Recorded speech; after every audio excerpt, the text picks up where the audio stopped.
एक तरफ ओशो कहते हैं कि साक्षी बनो, जो हो रहा है वो तुम नहीं हो, उससे अलग हो। और एक तरफ जिद्दू कृष्णमूर्ति जी कहते हैं कि जो हो रहा है तुम वही ही हो, दृष्टा ही दृश्य है, ऑब्जर्वर इज द ऑब्जर्व्ड। और दृश्य ही बन जाओ, दृष्टा दृश्य ही बन जाओ और प्रॉब्लम सॉल्व। ये दो विरोधाभासी बातें हैं, आपको लग सकती हैं कि विरोधाभासी हैं, एक दूसरे को काटती हैं, अलग अलग हैं, मगर नहीं, ऐसा नहीं है। दोनों एक ही बात को बोलती हैं। आइए जाने कैसे। अब आइए समझते हैं पहले कि जिद्दू कृष्णमूर्ति जी क्या कहते हैं। वो कहते हैं दृष्टा ही दृश्य है, यानी जिसको देखा जा रहा है वही मैं खुद हूँ। असल में ये बात करते हैं मन के विचारों के स्तर में, भाव के स्तर में। तो जैसे डर को देखा जा रहा है, मन में डर लग रहा है, तो मैं और डर अलग अलग नहीं है। मैं ही डर हूँ उस वक्त के लिए, क्योंकि मैं है ही नहीं। और जब आप ऐसा जानते हैं तो मैं से तो मुक्त होते ही हैं, क्योंकि अब आपने मैं को हटा दिया, उस विभाजन को हटा दिया जो प्रॉब्लम पैदा कर रही थी। साथ में आपका डर भी विलीन हो जाता है, क्योंकि मैं विलीन हो गया। अब डरने वाला कोई नहीं बचा। डर तब तक है जब तक विभाजन है, मैं और डर का। मैं डर संपूर्णता से हो जाऊं, डर को स्वीकार लूं तो डर हट जाता है। मैं गुस्सा आए, मुझको गुस्सा आए और गुस्से को स्वीकार लूं तो गुस्सा हट जाता है। असल में गुस्सा नहीं हटता, मैं हट जाता है जिसको गुस्सा आ रहा था। यानी बचता है दैट, बचता है वो। क्या बचता है? इसको संस्कृत में कहते हैं तत् तत्वम असि। You are that in English. बस यू आर दैट। क्या, ये नहीं बताएंगे क्योंकि बताया नहीं जा सकता। इसको अनुभव करना पड़ता है। जो जिद्दू कृष्णमूर्ति जी कहते हैं, ऑब्जर्व विदाउट द ऑब्जर्वर्स, यानी मैं को ही हटा दो या मैं को ही वो कर दो जो देखा जा रहा है। मैं को विलीन कर दो, सामने वाला दृश्य भी विलीन हो जाता है, डर भी विलीन हो जाता है, फियर भी विलीन हो जाता है, एंगर भी विलीन हो जाता है, ईव भी विलीन हो जाता है, सब विलीन हो जाता है, उसी में समा जाता है। और मिलती है अपार शांति, इससे समाधि घटित होती है इतने मात्र से। ऑब्जर्व विदाउट नो ऑब्जर्वर्स करने की कोशिश करेंगे तो फिर आप वही करने की कोशिश कर रहे हैं जिसको करने से जिद्दू कृष्णमूर्ति जी ने मना किया था। इसलिए आप वो भी करने की कोशिश ना करें और जाएं और चुपचाप बैठ जाएं, बैठ जाएं, बैठ जाएं, कुछ भी नहीं करना है। यहाँ तक कि ये भी नहीं सोचना है कि ऑब्जर्व विदाउट ऑब्जर्वर करना है, वो होगा, वही हो जाना है। और इसे करने में जब आप करने जाएंगे तो आपको लगेगा बहुत डर, फियर आएगा। आप फियर भी हो जाएं क्योंकि वही आपका गुण है। फिर आगे का जो घटित होना है वो हो जाएगा। यू आर दैट, मिल जाएगा आपको, आप क्या हैं, सत्य क्या है, मैं कौन हूँ। मगर बात यह है कि मुश्किल है, इतना आसान तो नहीं कि बोले ऑब्जर्व विदाउट ऑब्जर्वर तो हो गया।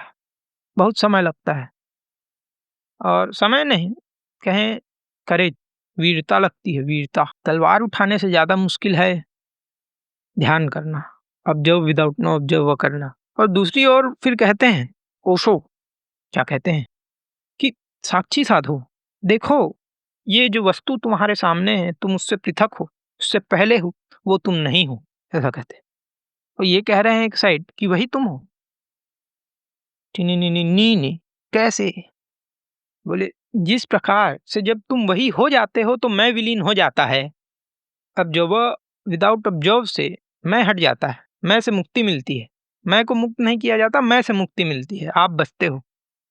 तो वैसे ही जब आप साक्षी साधते जाते हो कि मैं ये भी नहीं हूँ, मैं ये भी नहीं हूँ, मैं ये भी नहीं हूँ, तो मैं क्या हूँ, फिर उत्तर आता है यू आर दैट तत्वम असी, तत्तत्वम असी, ऐसा करके आता है उत्तर। यू आर दैट करके देख लेना, अभी बैठ जाना, आँख बंद करना, पूछना मैं कौन हूँ, क्या मैं विचार हूँ, विचारों के भी साक्षी होना। सबसे पहले शुरुआत करना सांस के साक्षी होने से, विक्टिम होने से। मैं सांस को आते हुए और जाते हुए देखता हूँ। फिर इसको लेके आना अपने शरीर के सनसनाहटों पर, जो जो फीलिंग्स होती हैं उन पर। फिर इसको लेकर आना अपने विचारों पर कि विचार आते हैं और जाते हैं।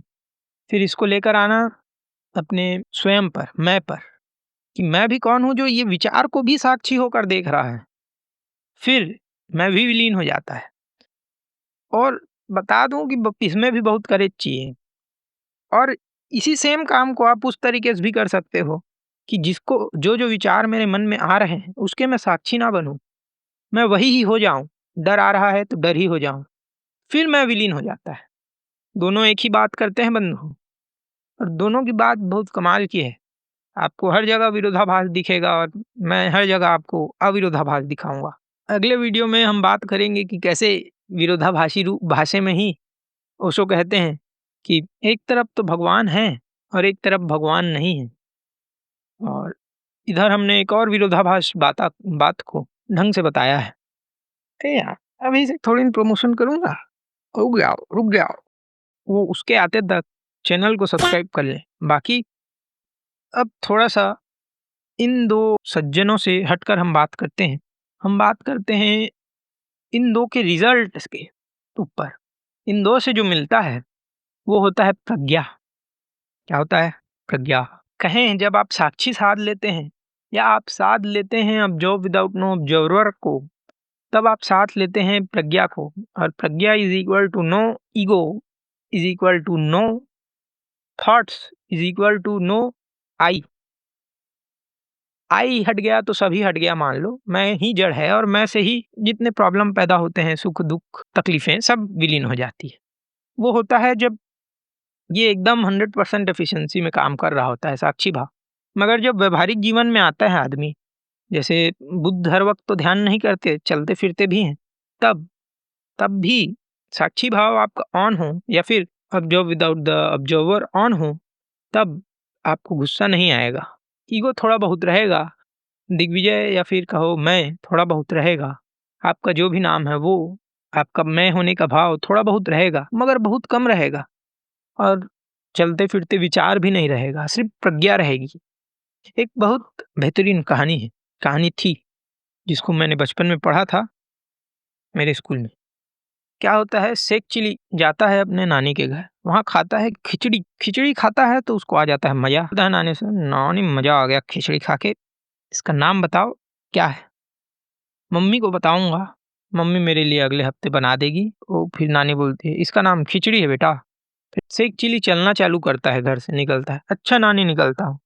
अब वो खिचड़ी रटते रटते खिचड़ी खिचड़ी खिचड़ी खिचड़ी खिचड़ी खिचड़ी खिचड़ी उड़चिड़ी उड़चिड़ी हो जाता है। ऐसा खिचड़ी रटते रटते वो भूल जाता है कि वो खिचड़ी बोल रहा था, वो उड़चिड़ी उड़चिड़ी उड़चिड़ी बोलने लगता है।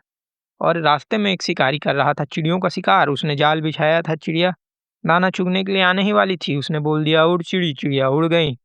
फिर क्या, शिकारी का नुकसान हो गया। शिकारी ने शेख चिली को बुलाया और लगाया 2 झापड़, बोला उड़ चिड़ी नहीं बोलना, अगले बार से बैठ चिड़ी बोलना।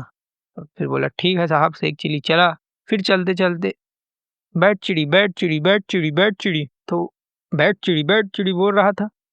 रास्ते में फिर खेत पड़ा, खेत में वो स्पैरो लगा रहा था, उसने फसल बोई थी अभी अभी, उसने बैठ चिड़ी बोला, किसान का सारा दाना चुग गया जो प्लांट कर रहा था। चिड़िया लोग आके फिर किसान ने बुलाया इधर आ, फिर उसको 2 झापड़ लगा, बैठ चिड़ी कैसा बोला, हट चिड़ी ऐसा बोलना। अब वो घर जाके बोल रहा है मम्मी को अपने, हट चिड़ी बनाना मम्मी, हट चिड़ी। हट चिड़ी क्या होता है? चिड़िया ने हट कर ली क्या? क्या बोलना चाह रहे हो बेटा? फिर उसने नानी के घर में टेलीफोन लगाया, बोला टेलीफोन नहीं जूम कॉल किया, फिर बोला नानी क्या बनाना है? खिचड़ी बनाना है। ओहो, ये मेरा बेटा भी ना कुछ भी बात करता है, हट चिड़ी बनाने बोल रहा था। बोली नानी अच्छा अच्छा अच्छा, ऐसा नहीं है, खिचड़ी बना देना, बाकी ठीक है रख देती हूँ।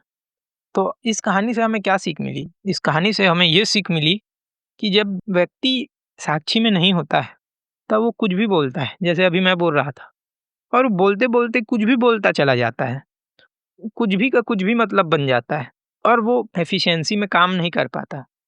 मगर वही अगर एक व्यक्ति होता जो प्रज्ञावान होता और वो जाता, प्रज्ञा विवेक का ऊपरी स्तर है जो साक्षी से मिलता है। जब आपके विचार विलीन हो जाते हैं तब मान लो कि आपने प्रज्ञा को पा लिया है। प्रज्ञा के भी 1 लेवल 2 लेवल होता है, तो देख के आपने प्रज्ञा को पा लिया है। अब प्रज्ञा मिली तो उस व्यक्ति को ये रटते रहने की ज़रूरत नहीं है कि खिचड़ी खाना है, उसने याद रख लिया कि खिचड़ी खाना है, उसके माइंड में वो चला गया। अब वो घर जाएगा, वहाँ बोलेगा माताजी मेरे को खिचड़ी बना के दे दो, उसके माइंड से वही खिचड़ी शब्द अपने आप आ जाएगा। ये काम है प्रज्ञा का, तो ये ऑन होता है साक्षी से। अगर शेख चिली वहाँ पे साक्षी भाव में चलता तो ऐसा कुछ भी नहीं होता। अब रही बात कि इसका जीवन से बहुत गहरा तादात्म्य है।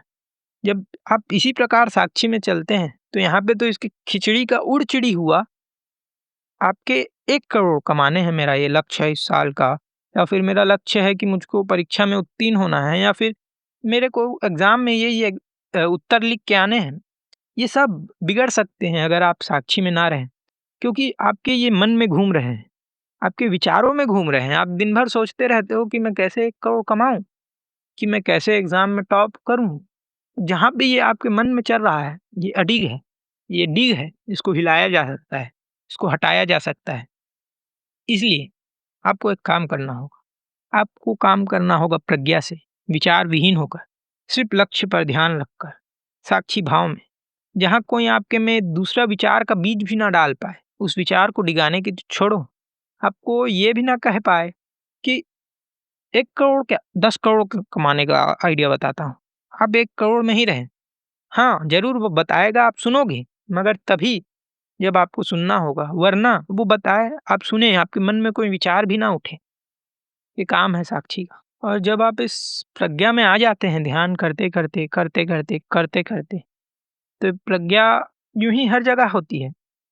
प्रज्ञा यूँ ही काम नहीं करती। प्रज्ञा ऐसे तो हर जगह होती है। मैं सोच भी रहा हूँ, पहले विचार भी आते हैं, तो कहाँ से आते हैं? उसी प्रज्ञा से आते हैं, उसी नथिंगनेस से आते हैं, अगर आप कहो तो। नथिंगनेस नहीं है, मगर नथिंग जैसा ही है कुछ। उसी से तो ये विचार आते हैं क्या? उसी से नए आइडियाज़ आते हैं। और जब आप बहुत ज़्यादा सोचते रहते हैं, साक्षी में नहीं रहते, विचार विहीन नहीं रहते, तो आपको नए आइडियाज़ भी नहीं आते। इसलिए जब आप ध्यान करोगे, तो आपको ऐसे-ऐसे आइडियाज़ आएँगे, ऐसे-ऐसे विचार आएँगे, कभी नहीं आएँगे। ये आपको रिफ्रेश कर देता है एक तरीके से। अगर ये जानकर आपको अच्छा लगा कि कैसे 2 बिल्कुल उल्टे दिखने वाले बात एक जैसे हो सकते हैं, तो आपको बता दूँ, ऐसी बहुत सी बातें हैं, जो एक जैसी दिखती हैं मगर उल्टी हैं।